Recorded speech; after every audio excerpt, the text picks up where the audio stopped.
Ok. Bueno, entonces la vez pasada estábamos viendo recordando cómo es la forma general de ecuaciones diferenciales lineales. Y vamos a tener un método para poder resolver ecuaciones diferenciales lineales de primer orden. Entonces, la forma general de una ecuación diferencial lineal de orden n es como esta forma, donde los coeficientes de cada una de las derivadas, así como de la función incógnita, son funciones que solo dependen de x. Y a lo mejor se tiene también un término que es una función también solo dependiente de x. En el caso de una ecuación diferencial lineal de primer orden, solo tendríamos estos primeros tres términos, que podemos escribirlos de esta forma o pasando este término, que es una función únicamente de x, pasarlo del otro lado. Y bueno, aquí en este caso lo renombré como b de x. Entonces vimos dos casos particulares de este tipo de ecuación diferencial lineal, en el que esta expresión se reduce a una ecuación diferencial en el que para obtener su solución basta con integrar o encontrar la antiderivada. Y en el otro caso, aplicando separación de variables.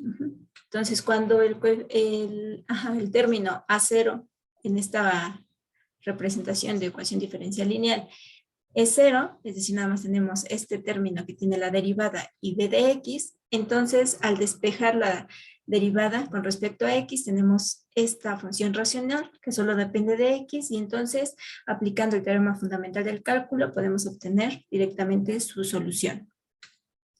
En el caso de que el término que es 0 es b de x, entonces tenemos esta ecuación diferencial. Y en este caso podemos verla como una ecuación separable, aplicar separación de variables y, bueno, ya vimos ese método. Tendríamos de este lado el logaritmo de y a la hora de integrar, y aquí también tenemos una función racional que solo depende de x, entonces solo hay que encontrar la antiderivada de esto. Ahora, en general, si ninguno de estos términos A1, A0 y Bx son 0, entonces, ¿cómo podemos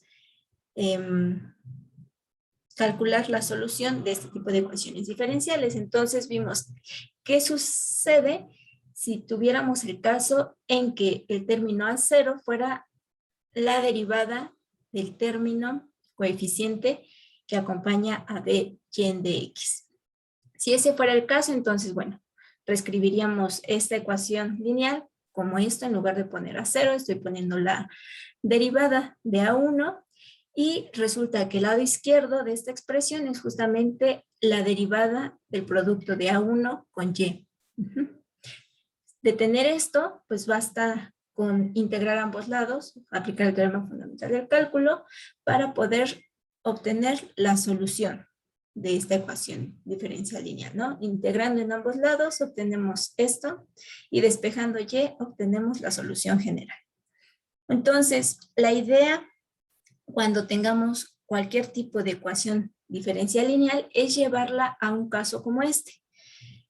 Multiplicar por alguna función, a esa función le vamos a llamar factor integrante, multiplicar a la ecuación diferencial lineal por una cierta función, de forma que la ecuación diferencial equivalente que obtengamos después de multiplicar por este factor integrante tenga esta cualidad de que el lado izquierdo de la ecuación diferencial es la derivada del producto de A1 con Y. Entonces, lo que hicimos fue determinar cómo tiene que ser esa función, cómo debe ser ese factor integrante. Entonces, lo primero era llevar a una forma canónica la ecuación diferencial lineal, es decir, dividir toda esta ecuación diferencial lineal entre el coeficiente que acompaña a la derivada, ¿no? Con la intención de que en la forma canónica ese coeficiente sea 1. Y bueno, voy a tener funciones racionales como coeficientes y a esos las renombro como P de X y Q de X. Entonces, partiendo de esta forma canónica, ya para la ecuación diferencial lineal, voy a multiplicar esa ecuación por ese factor integrante. Entonces, multiplicando la ecuación por mu de X, tengo esto. Y yo quiero saber cómo debe ser mu de X para que el lado izquierdo de esta ecuación diferencial sea justamente la derivada del producto de mu de X por Y. Es decir, que sea este producto, A1 de X por Y. Entonces, por un lado, esta derivada de este producto, pues sería esto, aplicando la regla del producto en derivación. Entonces, si yo quiero que esto sea lo que está del lado izquierdo, lo que estoy queriendo es que esto sea igual a esto, ¿no? Entonces, a partir de esta igualdad, llego a una ecuación diferencial donde mi incógnita es justamente esta función mu. Y esta resulta ser una ecuación separable. Entonces, resolviéndola por separación de variables, llego a que la forma de este factor integrante siempre debe ser el exponente, la función exponente evaluada en o exponenciada a la integral de P de X, donde esta P de X es el coeficiente que acompaña a la variable incógnita Y en la forma canónica de la ecuación diferencial lineal.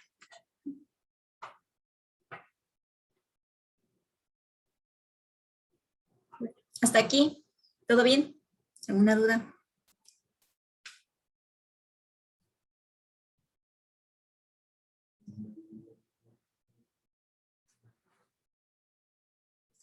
Ok.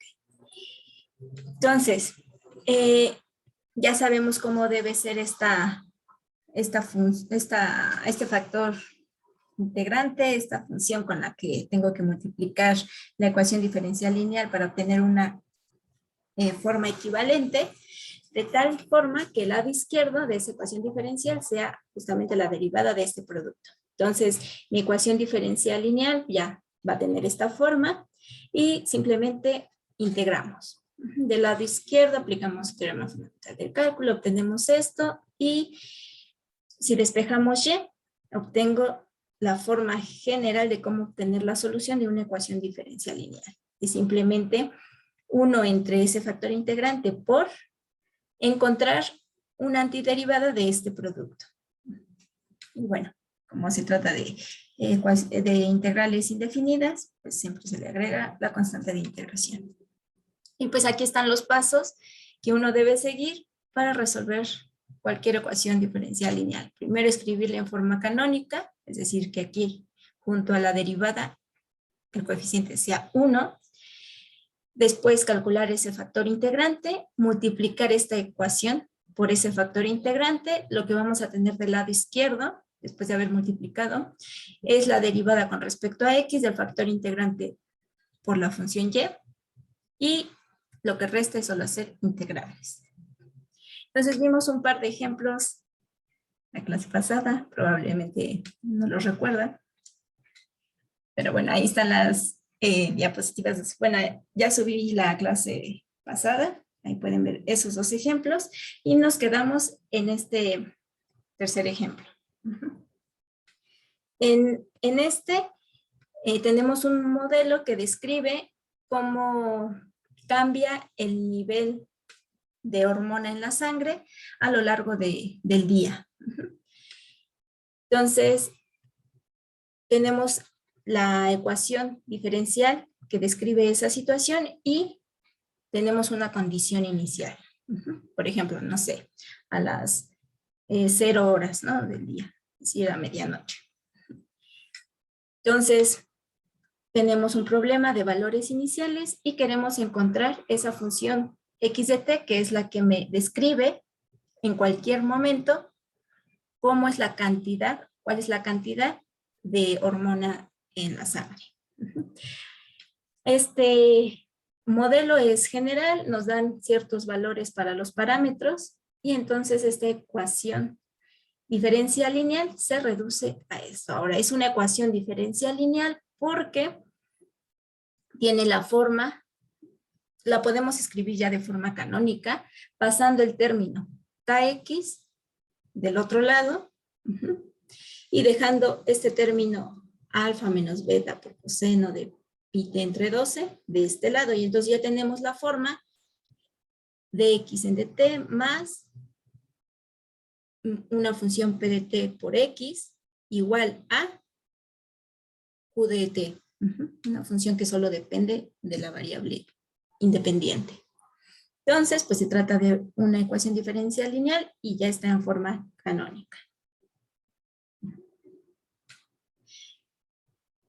Entonces, ya que tenemos identificada o ya tenemos la ecuación diferencial lineal en forma canónica, el siguiente paso, de acuerdo aquí a la receta, es calcular el factor integrante. Es decir, necesitamos calcular la integral de p de x y luego el factor integrante va a ser la exponencial de esta integral. Entonces, ya que tenemos la forma canónica de mi ecuación diferencial lineal, lo primero es identificar quién es la función p de t y quién es la función q de t. Entonces, p de t es el coeficiente que acompaña a la variable incógnita. En mi caso, mi variable incógnita es x. Entonces, ¿quién es ese coeficiente que lo acompaña? Pues comparando ambas estructuras, vemos que el acompañante de x es k. Dados estos parámetros que nos están dando, ese valor de k me dicen que es 2, entonces esa función p de t es 2. Y q de t, pues es todo esto, ¿no? 1 menos coseno de pi t entre 12. Entonces, hasta aquí, ¿no hay problemas?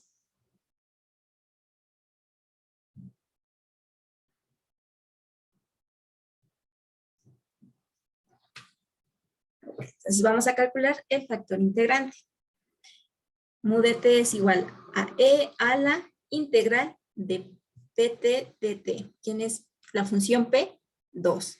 Entonces, necesito integrar la función 2 con respecto al tiempo. Entonces, eso es 2t. Entonces, el factor integrante es e a la 2t. Esta función es la que tengo que multiplicar, con la que tengo que multiplicar a toda la ecuación diferencial lineal. Entonces, multiplicando voy a tener la derivada de x con respecto al tiempo por esta función, más 2x por e a la 2t igual a e a la 2t por q de t, que es 1 menos coseno de pi t entre 12. Entonces, si todo lo hice bien, o sea, el cálculo del factor integrante y tengo mi ecuación lineal en forma canónica, en teoría lo que está del lado izquierdo debe ser la derivada con respecto a la variable independiente, que en este caso es el tiempo, del producto de este factor integrante por la variable incógnita, es decir, esto. Entonces, lo escribimos y vamos a hacer esta derivada y a ver si efectivamente es esto que está del lado izquierdo. Entonces, la derivada de este producto es la primera función por la derivada de la segunda con respecto al tiempo, es decir, este término, más x por la derivada de e a la 2t. La derivada de e a la 2t es e a la 2t por la derivada de 2t, que es 2. Entonces, aquí tengo 2 e a la 2t. Entonces, efectivamente, el lado izquierdo es la derivada de este producto y bueno, el lado derecho se mantiene tal cual, ¿no? Como q de t. Ahora, integramos ambos lados. Del lado izquierdo solo me va a quedar e a la 2t por x y del lado derecho la integral de q de t más una constante de integración. Despejo x y ya tengo la forma general de la solución. Entonces, lo que resta es resolver justamente esta integral.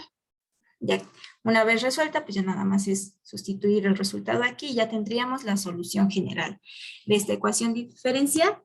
Como tenemos una condición inicial, bueno, el siguiente paso será sustituir la condición inicial en esta solución general para determinar cuál es el valor concreto de esta constante de integración. Y de esa forma ya obtener la solución particular. Entonces vamos a integrar esto. Vamos a calcular la integral de esto. Esta integral la puedo separar en dos integrales, la de e a la 2t y la de e a la 2t por coseno de pi entre 12. La derivada de e a la 2t es igual a 1/2 de e a la 2t. Y vamos a integrar e a la 2t por coseno de pi entre 12. Entonces, ¿cómo integramos eso? Por partes. Muy bien. Entonces, ay, ¿qué pasó?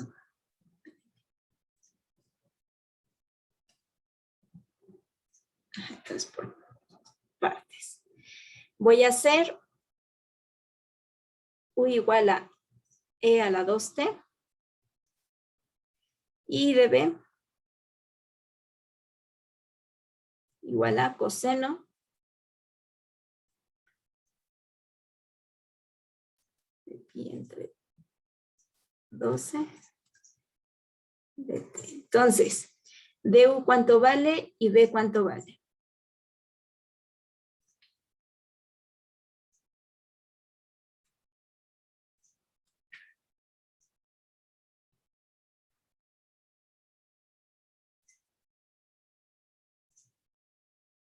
¿Ok?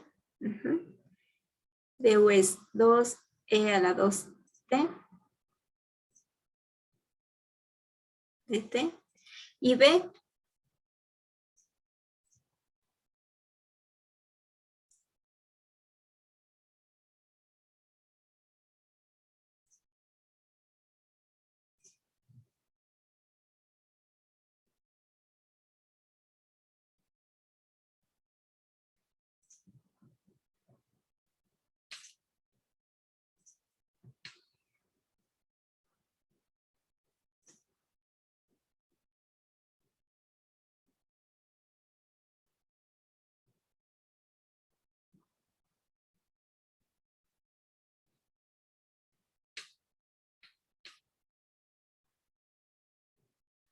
Entonces, para obtener b hay que integrar esto. Entonces,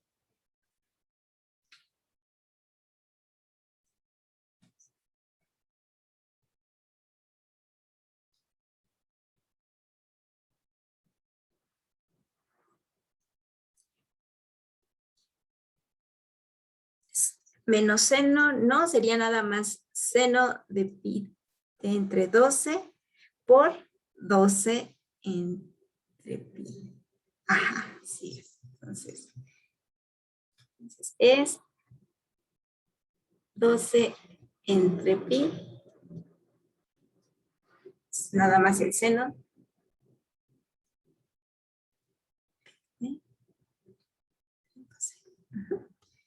Si derivamos esto, obtenemos justamente coseno de pi t entre 12. Bueno, entonces, aplicando por partes, esto es igual a u por b. Vamos a escribir.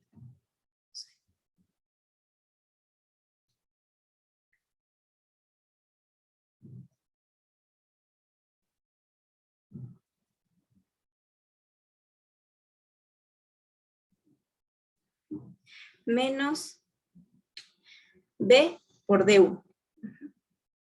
Menos la integral.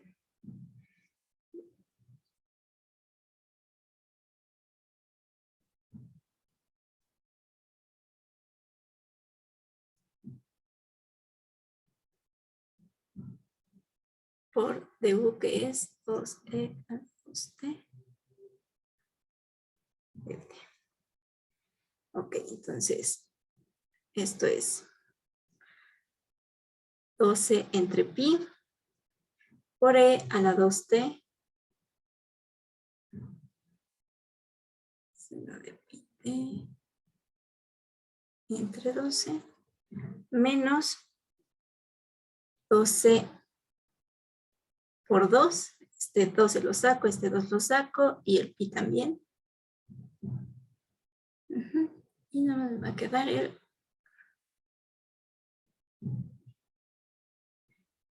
seno de entre 12 por e a la 2t.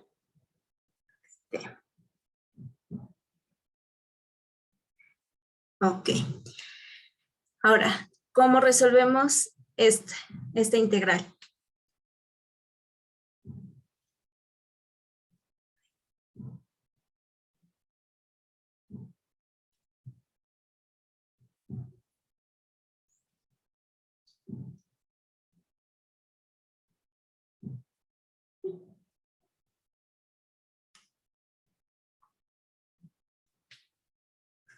Por partes otra vez.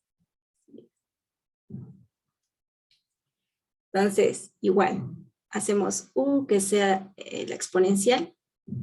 Entonces, de u es igual a 2e a la 2t.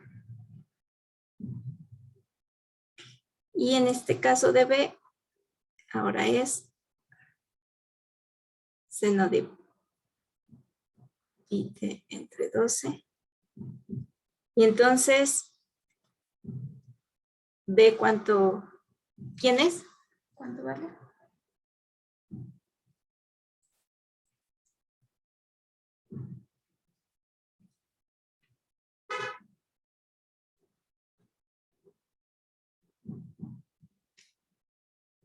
Lo mismo, pero con coseno y negativo. Así es. Menos 12 entre pi por coseno entre 12. Entonces, aplicando por partes, aquí tendríamos u por b menos 12 entre pi por e a la 2t coseno entre 12 menos la integral de b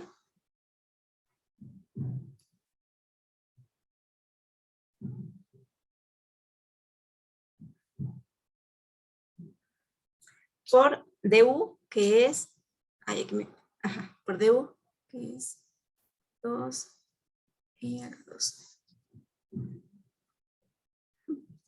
Es decir, esto es igual a menos 12 entre pi 2t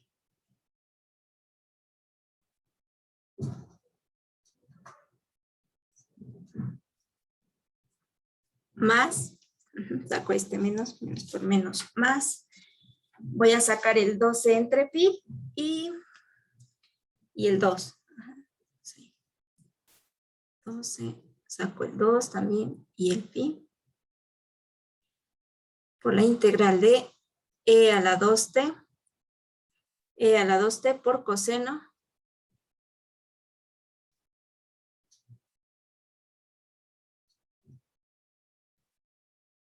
de t. Bueno, ahora ¿qué hacemos? Esto hay que ponerlo acá, ¿no? Entonces, ¿todos me van siguiendo?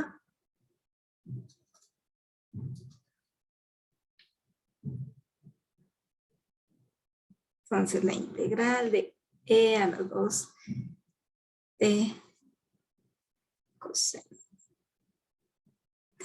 entre 12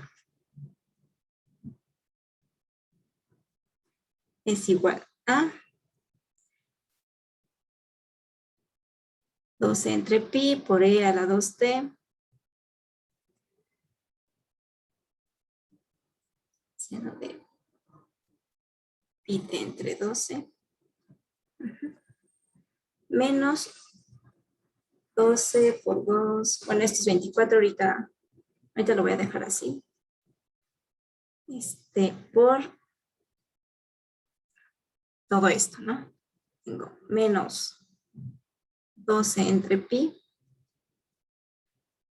a la 2t.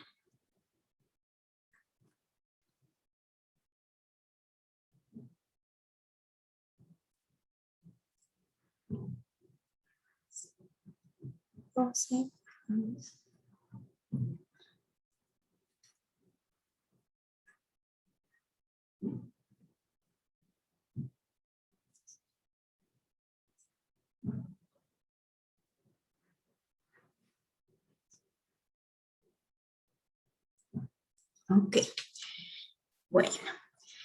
Entonces tengo e a la 2t coseno de pi entre 12 de este lado y también de este lado. Entonces, este término me lo llevo del otro lado.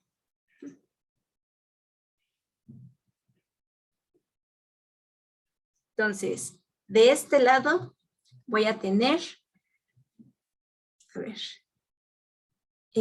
cuando hago el producto de este menos 12 por 2 entre pi, por este término voy a tener este 12 por 2 entre pi al cuadrado.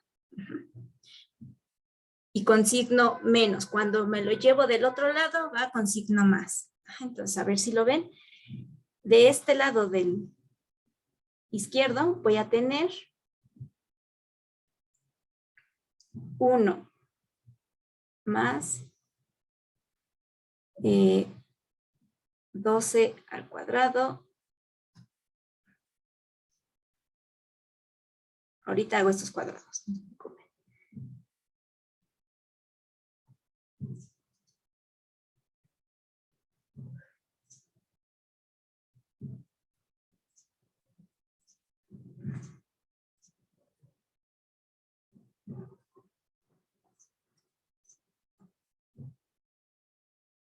Entonces, ¿sí ven que del lado izquierdo va a quedar esto? Cuando este término por este se va del otro lado. Ok. Y del lado derecho, pues voy a tener este pi, 12 entre pi.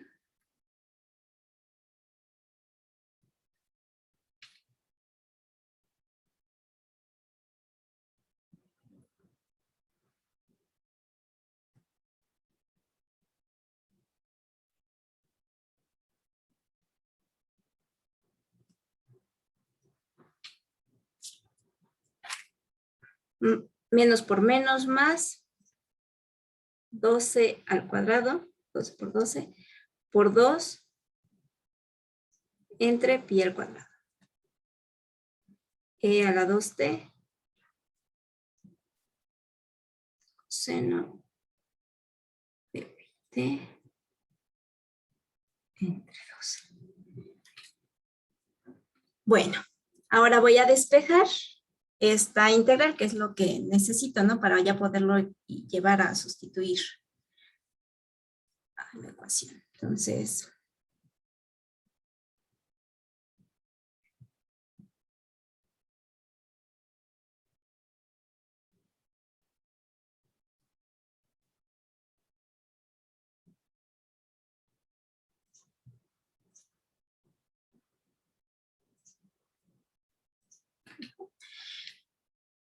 si hago esta suma es pi cuadrada más este término, 12 cuadrado por 2 al cuadrado, entre pi cuadrada. Cuando lo mando del otro lado, es el recíproco, es decir, voy a tener pi cuadrada entre pi cuadrada más 12 al cuadrado por 2 al cuadrado. Este 2 al cuadrado ya lo voy a poner como 4.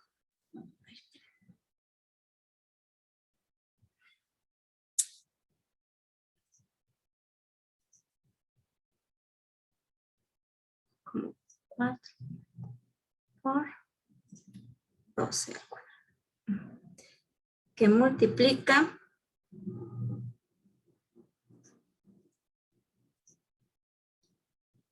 a todo esto. ¿Hasta ahí bien?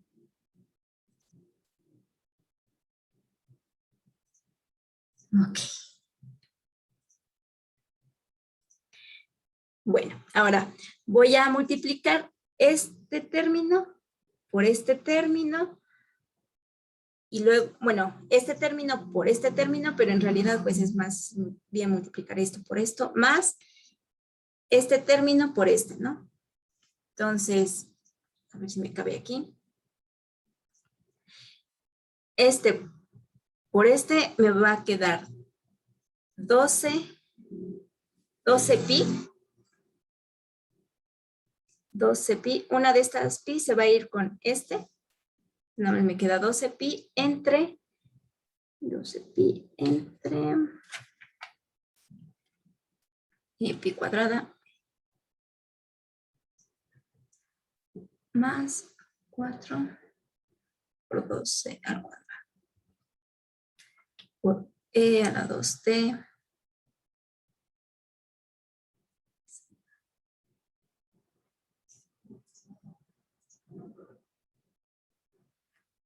más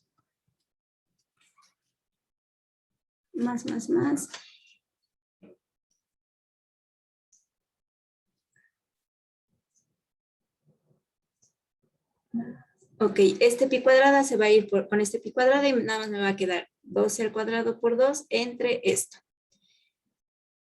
Entonces,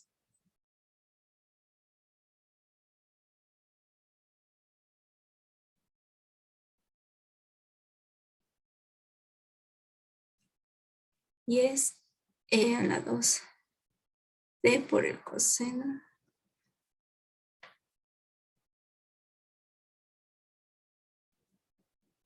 Ok.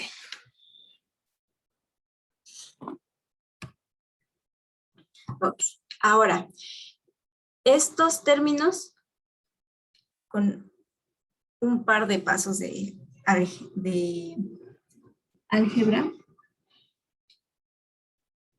puedo ponerlos como, entonces, como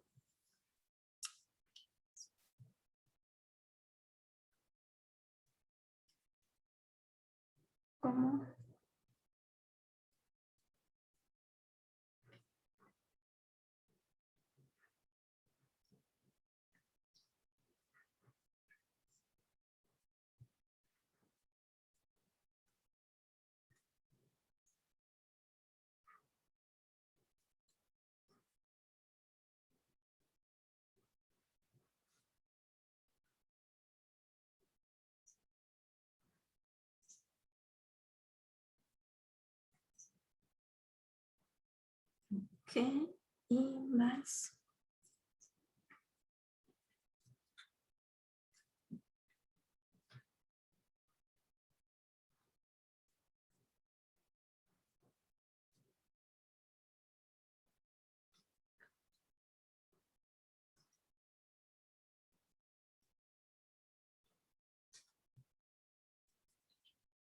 Ok, así lo puedo poner.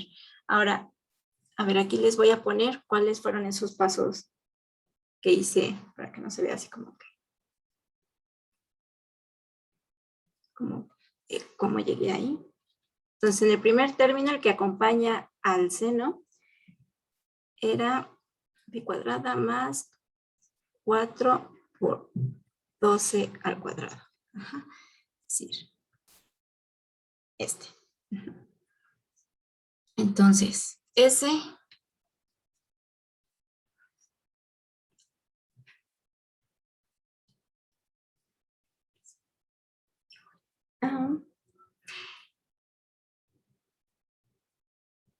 si factorizo acá en el denominador el 12 al cuadrado,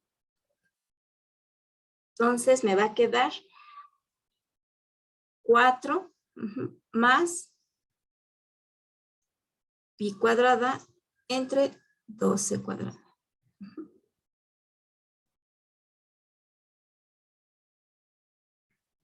Ahora, este 12 con uno de estos 12 se van, y nada más me queda pi entre 12 por 4 más pi cuadrada entre 12 cuadrada, o también lo puedo escribir como pi entre 12 entre 4 más pi entre 12 al cuadrado. Y el otro término, el que era 12 al cuadrado por 2 entre esto,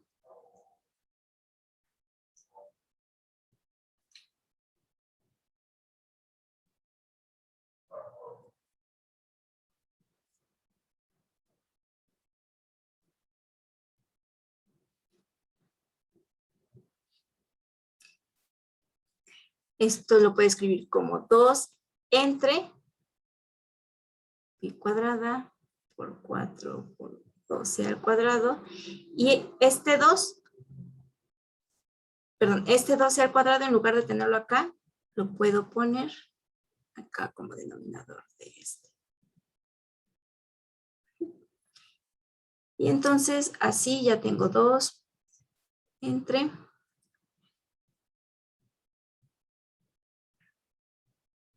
este 12 cuadrado con este 12 cuadrada, este más. Se van a ir, nada más me va a quedar el 4 y aquí tengo pi cuadrada entre 12 cuadrada. Entonces voy a tener 4 más. Ajá, y así es como llegué a estos términos. Entonces, ¿todo bien? Ya casi acabamos.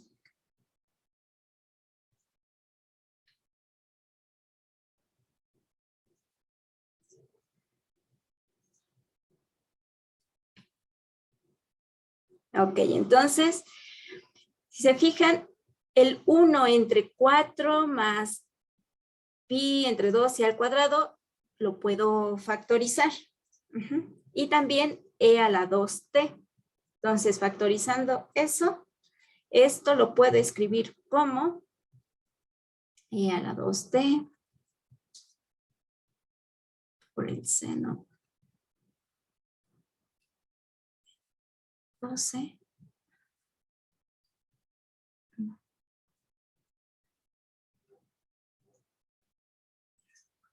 12, todo esto entre 4 más,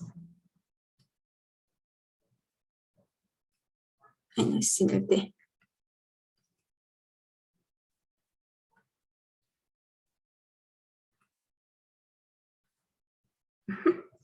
Y bueno, la constante de integración, ¿no? Entonces, esto es la integral de e a la 2t coseno de pi entre 12, que es la que se tiene que poner en aquí. Y todo esto, o sea, este resultado último lo pongo aquí. Y todo esto se pone acá.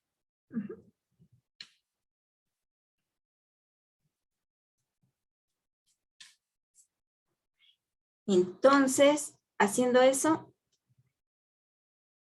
el resultado va a ser, es decir, la solución de la ecuación diferencial va a ser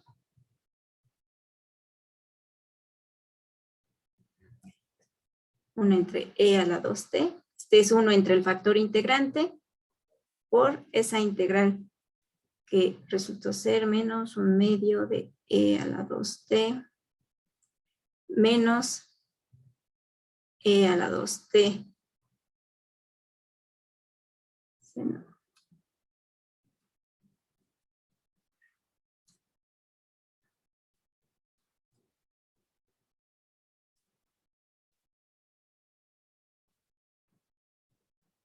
entre 4 más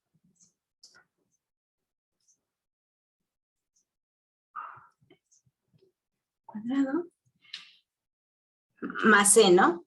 Ahora, a ver, lo pongo así, más c. Si yo multiplico este por este, Ajá. Si hago eso, voy a tener, para no escribirlo,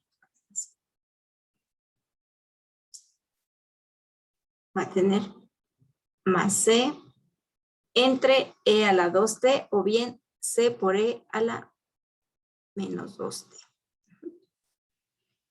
Y bueno, este se va con este y este se va con este, ¿no? Entonces se reduce un poquito la expresión, nada más me va a quedar un medio menos, menos. Aquí, aquí se me fue poner este. Ajá. Aquí junto al seno va pi entre 12. Y junto al coseno va el 2. Ok. Aquí voy a tener pi entre 12.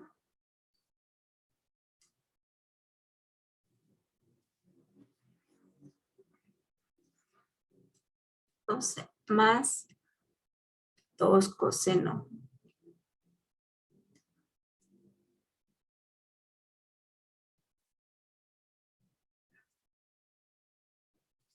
entre 4 más.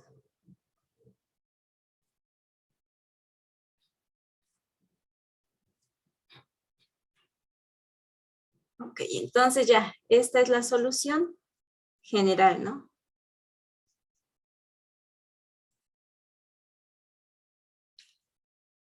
Bueno, ¿todos me siguieron? ¿Se perdieron en algún punto? ¿Alguna duda? ¿Cómo obtuvimos C por E a la menos 2T?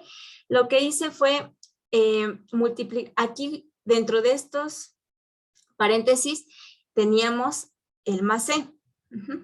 Lo que hice fue multiplicar el 1 entre E a la 2T por ese término, por este término, para sacarlo. Lo que hice fue como multiplicar el 1 entre E a la 2T por esto, que es justamente esto, más 1 entre E a la 2T por C.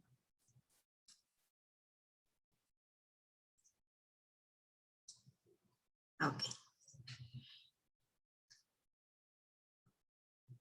Bueno, entonces si se fijan, este ejercicio más bien lo quise hacer porque en sí el método, la receta para calcular soluciones de ecuaciones lineales, pues es como que hasta aquí, ¿no? El trabajo restante, básicamente cálculo de integrales. Entonces, por eso es importante pues recordar técnicas de integración. En este caso, la técnica que utilizamos pues fue por partes.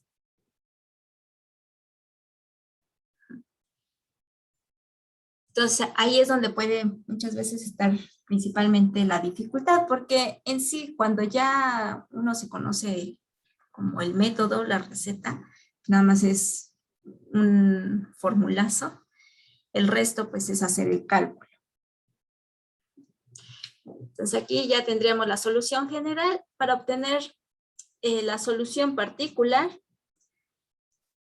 es decir, qué valor de C se requiere para que esa solución cumpla con esa condición inicial. Pues lo que tendríamos que hacer es aplicar la condición inicial. Por un lado, sabemos que x de 0 vale 0. Y por otro lado, hay que sustituir t igual a 0 en esta solución general. Si la sustituyo, tengo un medio seno de pi por 0, pues todo este argumento es 0, el seno de 0 es 0, este primer término es 0, el coseno de 0 es 1, entonces voy a tener el 2, este término va a ser 2, entre 4 más pi entre 12 al cuadrado, más c por e a la 0, eso es 1, ¿no? Entonces, de aquí despejamos c, sería pasando Del otro lado tendríamos 2, 4 más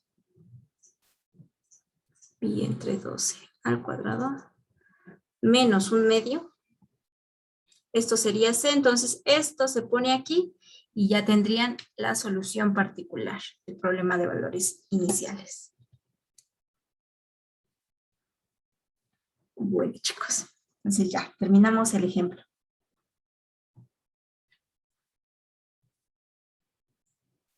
¿Todo bien? ¿Dudas?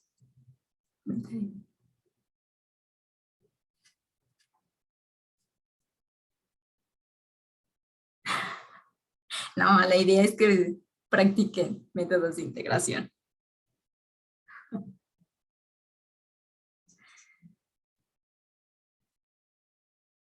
Bueno, entonces con este ejemplo y los dos de la clase pasada, pues ya terminamos con ecuaciones diferenciales lineales. Les digo, la dificultad siempre va a estar como a la hora de hacer integrales, porque el método siempre es el mismo. Poner la ecuación lineal, identificar que sea una ecuación lineal, ponerla en forma canónica, luego calcular el factor integrante, multiplicar la ecuación con ese factor integrante. El lado izquierdo pues va a ser la derivada del producto del factor integrante por la variable incógnita y hay que integrar, ¿no? Y despejan la variable incógnita y ya tienen la solución. Entonces, pues más bien hacer más ejemplos simplemente sería para seguir practicando integrales, pero el método es el mismo. Pues pasemos a otro método analítico que son las ecuaciones diferenciales exactas.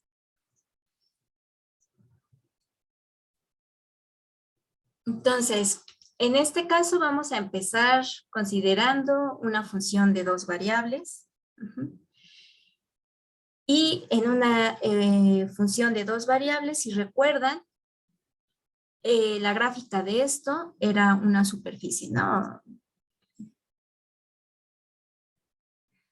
Si quieren ver la resolución de la tarea, podemos ver la resolución de la tarea, si quieren, el lunes. Sí.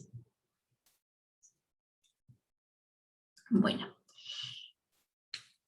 Entonces, la gráfica de una función de dos variables vive en R3, el dominio es un subconjunto de R2. Y cuando hacíamos, cuando igualábamos la función a una constante, lo que se hacía realmente o en forma gráfica era hacer cortes a esa superficie a diferentes alturas, ¿no? Y las curvas resultantes después de hacer el corte se le conocen como curvas de nivel. Entonces, estas curvas de nivel pues, nos ayudaban para saber cuál era el conjunto de puntos que al evaluar esos puntos en la función de dos variables, llevaban a ese valor, a ese nivel, ¿no? Esa constante C. Entonces, estas curvas de nivel nos ayudaban mucho también a graficar las superficies. Entonces, recordando eso, vamos a tomarnos una curva de nivel de esta función de dos variables, una curva de nivel a una altura C, y vamos a derivarla. Entonces, ¿cómo se derivaba una función de dos variables?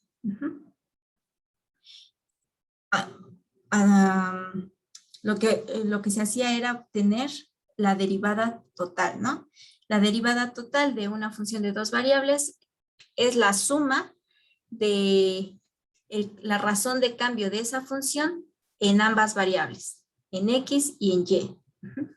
Entonces, viendo y sumando esas razones de cambio en estas dos variables, en estas dos direcciones, teníamos esto, ¿no? Son las derivadas parciales de esa función con respecto a X en la dirección de X y en la dirección de Y. Entonces, si yo derivo esta curva de nivel, o en otras palabras, querer sacar la pendiente de la recta tangente a la curva de nivel f de x y igual a c. Entonces llegamos a esta expresión. Del lado izquierdo hacemos la derivada total de la función f y la derivada de una constante pues es 0. Entonces tenemos esta forma. Ahora, generalmente en puntos en el plano, una variable se pone en términos de la otra, ¿no? Generalmente y es una función de x, entonces, suponiendo que tenemos eso, que y es una función de x, entonces, esta ecuación podemos reescribirla de esta forma. Es decir, algo así como lo que hacemos en separación de variables, de tomarnos estos diferenciales como cantidades muy pequeñitas, pero diferentes de 0 y podemos operar. Entonces, pasamos un término del otro lado, dividimos todo entre el diferencial de x y bueno, llegamos a esta expresión. Esta expresión, que son el cociente de las derivadas parciales, va a ser una función solo en términos de x y y. Puede ser sencilla o muy complicada, pero es una función de x y y. Entonces, se fijan, tenemos una ecuación diferencial de primer orden. Entonces, si esto que acabamos de hacer lo vemos de regreso, podríamos ver que cualquier ecuación diferencial de primer orden podemos escribirla como esto, con esta estructura. Y, por tanto, esta estructura corresponde a la derivada total de la curva de nivel de la función f de xy en esta altura, ¿no? En otras palabras, esta función, esta curva de nivel, es la solución de esta ecuación diferencial de primer orden. Entonces, si llegamos a encontrar una ecuación diferencial que tiene esta estructura en donde estos términos que acompañan a estos diferenciales son las derivadas parciales de una cierta función de dos variables, entonces la solución de esa ecuación diferencial es esta, o sea, esta y estas son equivalentes. Es la curva de nivel a una altura, C. Entonces, bueno, ya tenemos otro método analítico para resolver ecuaciones diferenciales que tienen cierta forma. ¿Qué forma? Esta.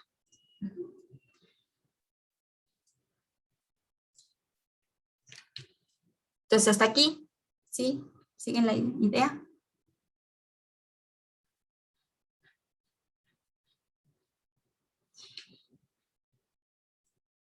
Ok. Entonces, nada más como ejemplificar un caso de una función de dos variables. Esta función puede ser una función de temperatura en cierta región geográfica. Entonces, dependiendo en qué punto geográfico nos encontremos, tenemos cierta función, ¿no? Tener esta función igualada a alguna constante, es decir, igualada a una temperatura, es encontrar todos los puntos en esa región en los que tienen la misma temperatura C, es decir, las curvas de isotermas. Entonces, esta sería la solución, esta isoterma sería la solución a una ecuación diferencial que me describe el cambio de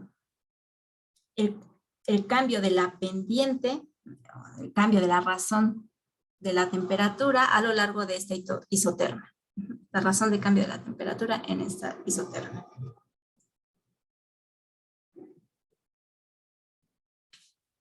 Bueno, entonces vamos a definir qué es una ecuación diferencial exacta, cómo podemos determinar cuándo una ecuación diferencial dada es o no exacta y entonces cómo podemos darle solución.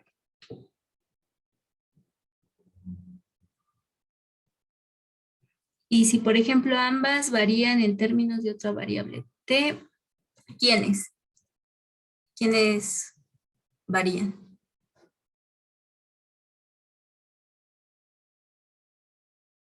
En ese caso, pues ya estaríamos tratando con otro tipo de función, ¿no? Ya estaríamos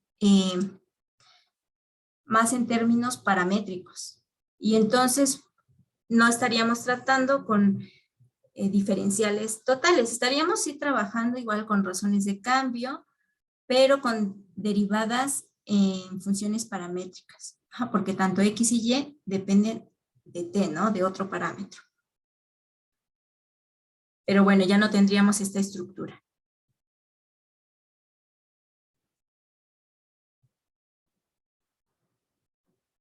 Okay. Bueno, entonces una ecuación diferencial de esta forma se va a decir que es exacta si existe una función f de dos variables con derivadas parciales continuas hasta el segundo orden, tal que su derivada total de esta función es justamente esto del lado izquierdo. Es decir, en ese caso, esta función m y n son las derivadas parciales con respecto a x y con respecto a y respectivamente. Entonces, de ocurrir eso, entonces ya estamos tratando con una ecuación diferencial exacta. Por tanto, la solución de esa ecuación diferencial exacta va a estar dada implícitamente de esta forma, como una curva de nivel de la función f de x, y. Ahora, este resultado, este teorema, nos va a permitir determinar cuándo una ecuación escrita de esta forma es o no exacta. Y es importante ver su demostración porque no solo vamos a poder determinar con este teorema si una ecuación es o no exacta, sino además dentro de la demostración está el método de cómo reconstruir esta función f de x, y. Ahora les adelanto, si se acuerdan del repaso que hicimos de campos vectoriales conservativos y cómo recuperar la función potencial de cierto campo vectorial conservativo, entonces pues ya no tendrán problema en el método de resolución de ecuaciones diferenciales exactas, porque básicamente es el mismo método. Entonces, si nos recuerdan, el repaso lo hicimos de eso, no recuerdo si la primera o segunda. Ya ven que una semana antes de empezar el semestre hicimos repaso y fue 3 días de repaso, me parece que fue en la segunda clase donde vimos eso de los campos vectoriales conservativos. Bueno, entonces, este teorema que nos dice que esta ecuación es exacta, esta estructura se trata de una ecuación exacta, sí y solo sí, las derivadas parciales de m con respecto a y de n con respecto a x son iguales. Entonces, si tengo esta estructura y resulta que yo calculo estas derivadas parciales y me dan algo diferente, no coinciden, entonces ya puedo concluir que entonces esto no es una ecuación exacta.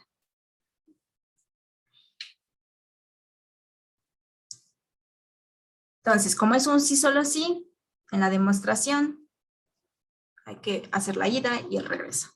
Entonces, en la ida tenemos como hipótesis que esta ecuación es exacta. Es decir, existe una función f tal que las derivadas parciales de f con respecto a x y con respecto a y son justamente esto. Entonces hay que demostrar que tenemos esta igualdad.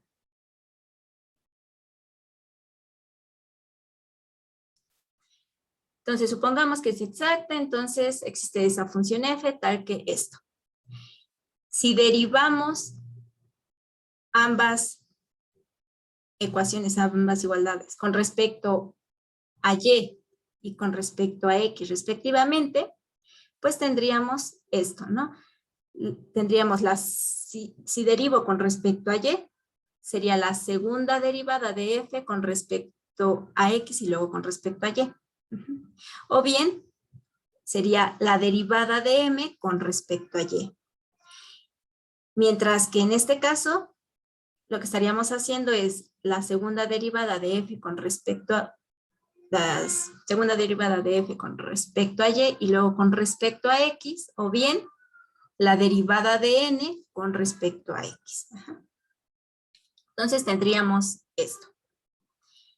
Ahora, tenemos de hipótesis que estas derivadas son continuas.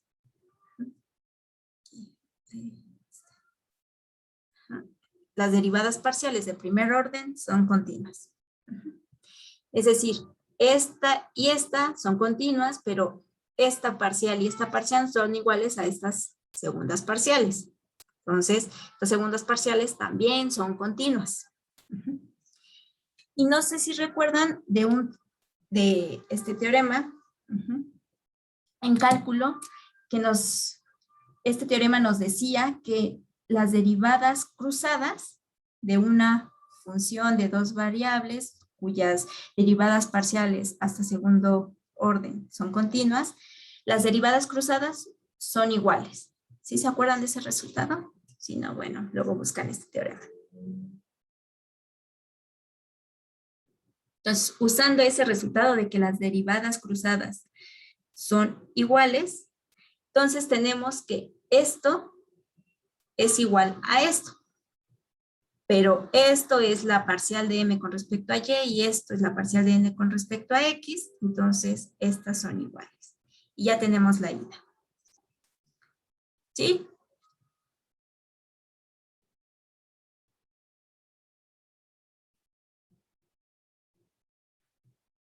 Ok. Bueno, ahora el regreso. En el regreso es donde está la construcción de cómo recuperar a la función f. Entonces, ¿qué es lo que queremos demostrar en el regreso? Que si tenemos esta igualdad, entonces esta estructura, esta ecuación escrita de esta forma es exacta. Es decir, existe f, tal que ocurre esto, ¿no? Que m y n son las parciales de f con respecto a x y con respecto a y. Entonces, ahora hay que mostrar que si m y n satisfacen entonces esta igualdad, entonces esto es exacto. Entonces queremos determinar la existencia de una función f tal que su derivada total de esta función sea justamente esto, que está del lado izquierdo. Eso es lo que queremos. Entonces hay que construir la función. Cuando queremos demostrar existencias de algo, hay que construirlas. Entonces vamos a construir esa función. Si esta función existe, se debe verificar que las parciales de esta función sean justamente m y n. Entonces, puedo tomarme cualquiera de estas dos igualdades que yo quiera, no importa. Me voy a tomar esta parcial de f con respecto a x y voy a integrar. Si yo integro por el teorema fundamental del cálculo, el lado izquierdo va a ser f de xy. Entonces, del lado derecho tengo la integral de la función m más una constante de integración. Ahora esa constante de integración la voy a poner en función de y. Como estoy integrando con respecto a x, esto es una constante, ¿no? La variable y se tomaría como constante. Entonces, ahora hay que determinar explícitamente quién es g de y. Para eso, vamos ahora a derivar esto con respecto a y. Entonces, si derivo con respecto a y, es la derivada de este término con respecto a y la derivada de g con respecto a y. Pero esto, a su vez, debe ser igual a esta parcial de f con respecto a y, ¿no? Entonces, esta parcial, después a partir de aquí, si yo derivo con respecto a y, tengo esto, pero esto a su vez debe ser igual a n de xy. Entonces, igualando y despejando la derivada de g, obtengo esto. Este segundo término nada más lo escribo un poquito diferente. Intercambio la integral en lugar de la integral y la parcial. La meto aquí junto con m, la parcial de m con respecto a y. Y entonces, para recuperar g, para saber quién es g de y, hay que integrar con respecto a y. Entonces, integro con respecto a y. Y tendríamos la integral de n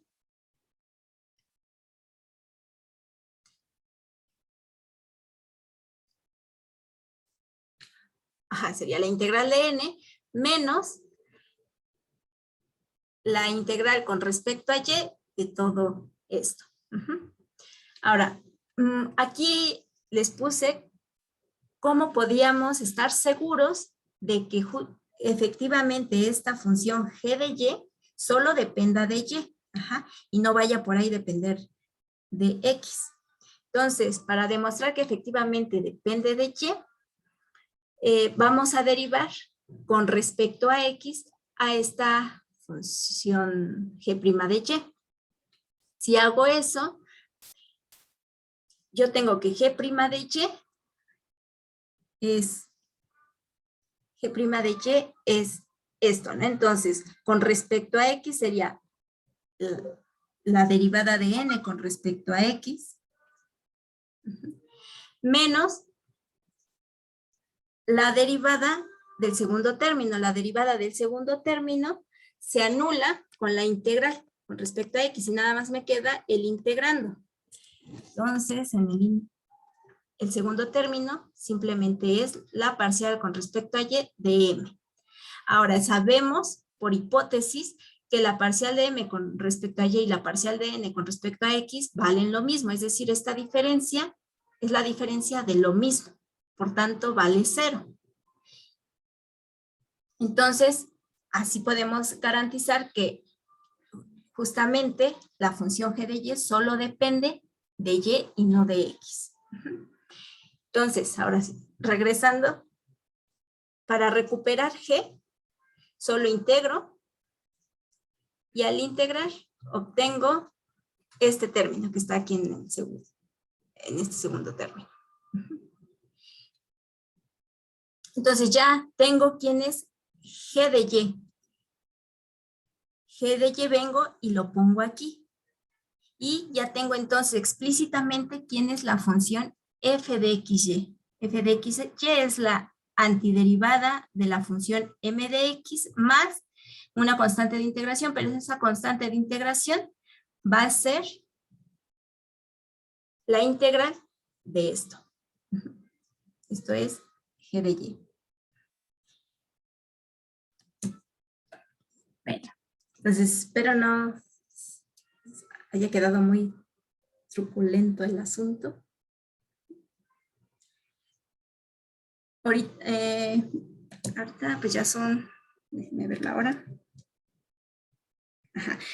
La próxima clase pues ya vemos ejemplos de esto, ahí va a quedar mucho más claro el método, el proceso, pero lo que les comentaba es exactamente la misma idea que se aplicaba para recuperar la función potencial de campos conservativos.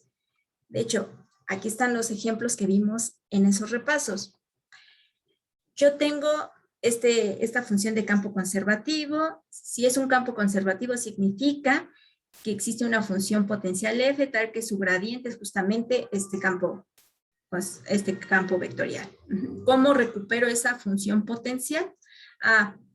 Pues usando esta definición de que el gradiente de la función f es igual a este campo vectorial, entonces tengo que las parciales de esa función potencial con respecto a x y con respecto a y son justamente las funciones componentes del campo vectorial. Entonces, esta parcial es igual a esta función p, que en este caso sería 3 más 2x por y esta parcial de f con respecto a y es igual a esta función q, que en este caso es x cuadrada menos 3y al cuadrado. Partiendo de esta primera igualdad, recupero esa función potencial f, integrando. Si yo integro de este lado izquierdo, voy a tener a la función f, y del lado derecho es integrar esta función con respecto a x. La constante de integración la metíamos como una función g de y. Ahora, necesito saber explícitamente quién es esta función g de y. Entonces, lo que hacíamos ahora es derivar con respecto a la otra variable, es decir, con respecto a y. Entonces, derivo con respecto a y este resultado. Por un lado, tengo esto. Pero, debido a que ocurre esta situación, la parcial de f con respecto a y es igual a q. Q es este término. Entonces, igualando estas dos cosas, tengo que g' de y vale esto. Integro para recuperar g de y esto ya lo vengo y lo coloco acá. Y entonces ya tengo la expresión de la función potencial completamente explícita. Ese mismo método es el que se usa en la resolución de ecuaciones exactas. Se fijan aquí en la demostración. Lo que hicimos fue primero integrar una de estas dos igualdades. Empecé por esta constante de integración que está en términos de la otra variable. Tengo que encontrar explícitamente quién va a ser. Para eso, derivo con respecto a y toda esta expresión y la igualo a n.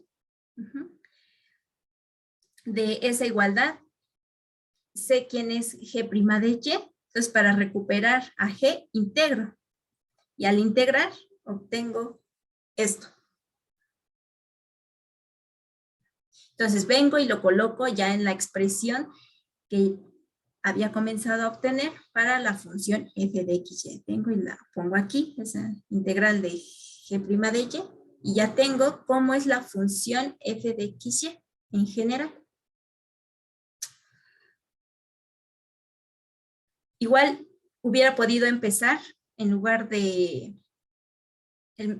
esta misma lógica, en lugar de empezar aquí, pudiera haber empezado acá. Y es exactamente la misma idea. Integrar, luego derivar con respecto a la otra variable, igualar en este caso con m, la constante de integración para obtenerla, igualo m con la parcial de f con respecto a x, obtengo quién es la función, en este caso, g de x, para recuperarla la integro y vengo y la meto acá. Entonces, bueno, más o menos la idea.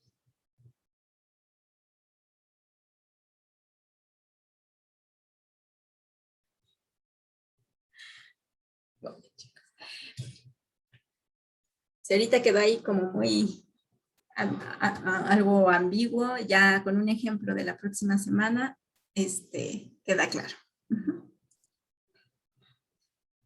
Bueno, chicos, pues aquí le dejamos y nos vemos el lunes.